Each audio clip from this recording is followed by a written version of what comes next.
Hello, this is Matt on the Moon Lambo channel, and I've got 3 stories for you in this very latest Moon Lambo hot jam, including a warning from Judge Sarah Netburn, yes, that judge within the SEC versus Ripple case.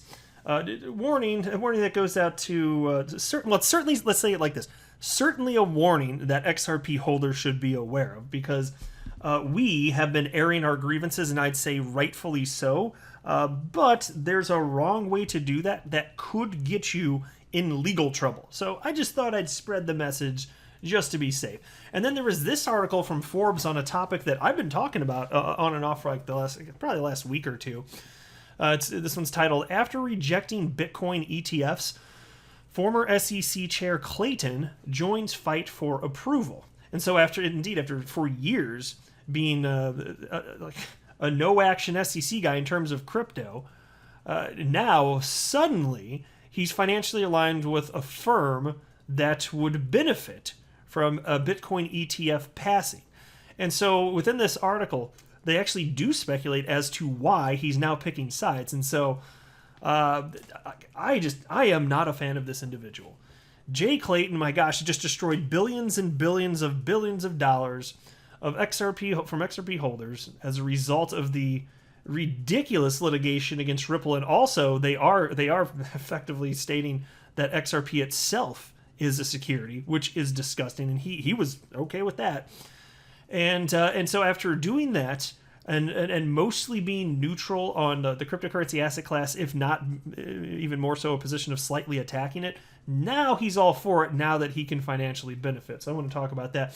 And also, how about XRP being used as money? Indeed, there is a trend, and I've got a short story I want to share with you on that. But I also want to be clear, I don't have a legal or financial background of any kind. I am not offering legal or financial advice, and you definitely should not buy or sell anything because of anything I say or write. I'm just an enthusiast who enjoys making YouTube videos on such topics, just as a fun hobby. That's all that's going on here.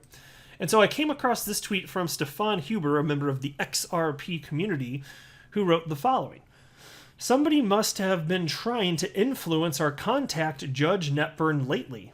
Sure, she has many other cases, but hardly any other for which such a large community has an existential interest." So I read that and I was like, what is this? And so there's a document that indeed was issued by the court a little over a month ago, although I hadn't seen this before, and Stefan actually just tweeted this out just yesterday, actually, July 31st.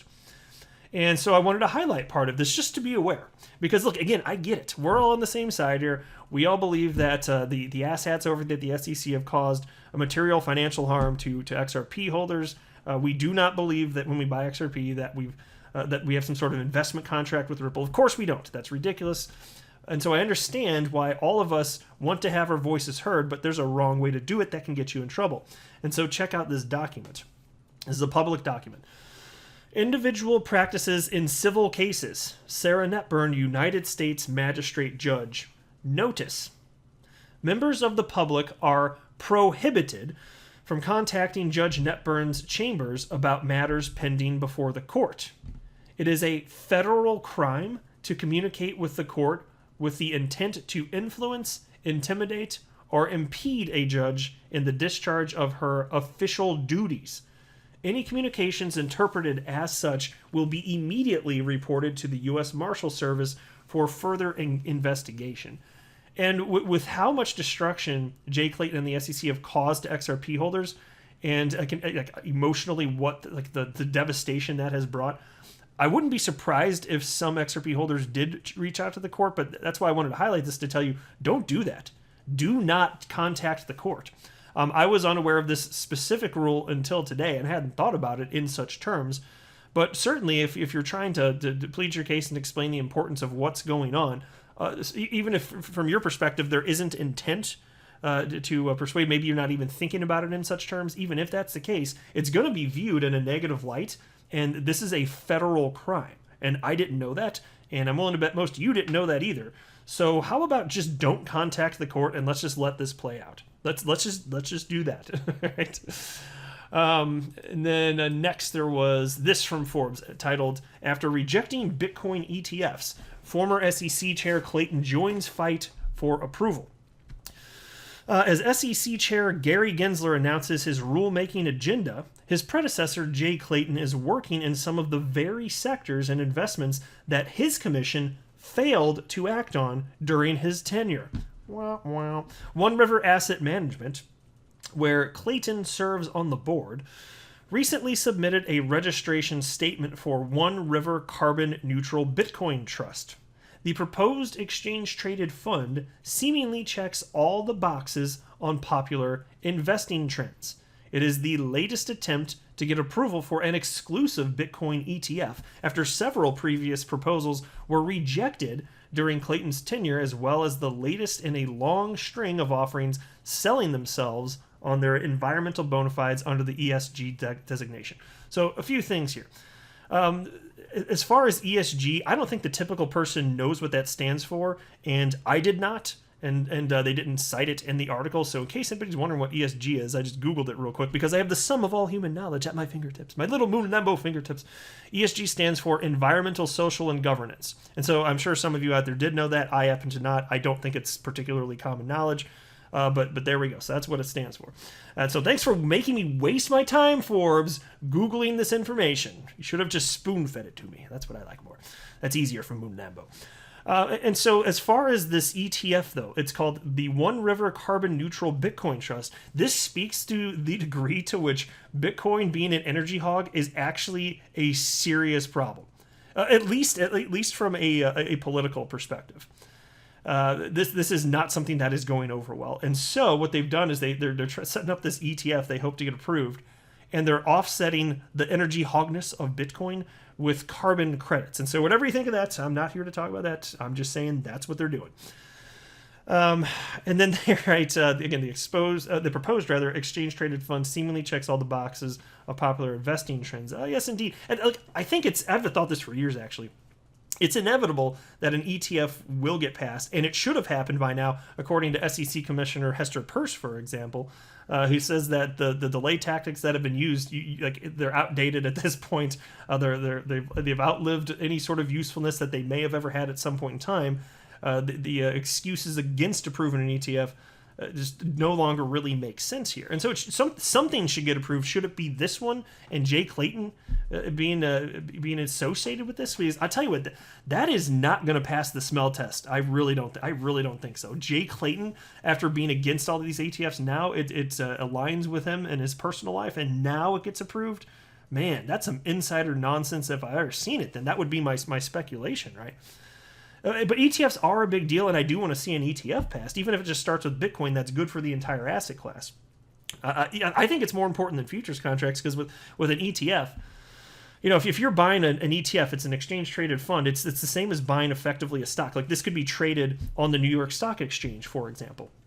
And so you're buying the fund, and then if you're purchasing that, you're already in a system where you can easily buy and sell stocks. And then there's this new thing to get exposure to the crypto asset class that maybe you weren't interested enough in jumping into before, or maybe it seemed too daunting. You don't actually own the crypto itself. The cryptocurrency, Bitcoin in this case, it would be held by whoever's. Well, actually, in this case, I think this is correct.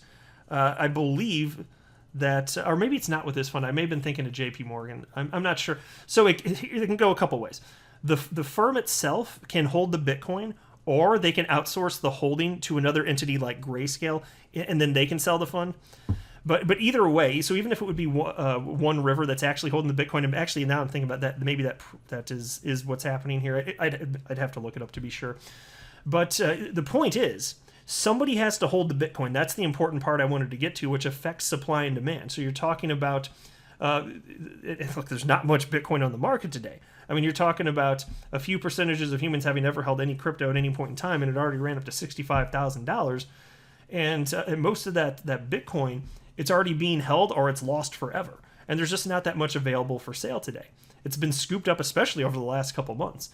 And so with more people coming in, and more, including entities like this, and more exposure, this is a positive. So Bitcoin getting approved for an ETF, even aside from the frenzy that would likely result, at least temporarily, pushing the price of Bitcoin up potentially, it could happen anyway.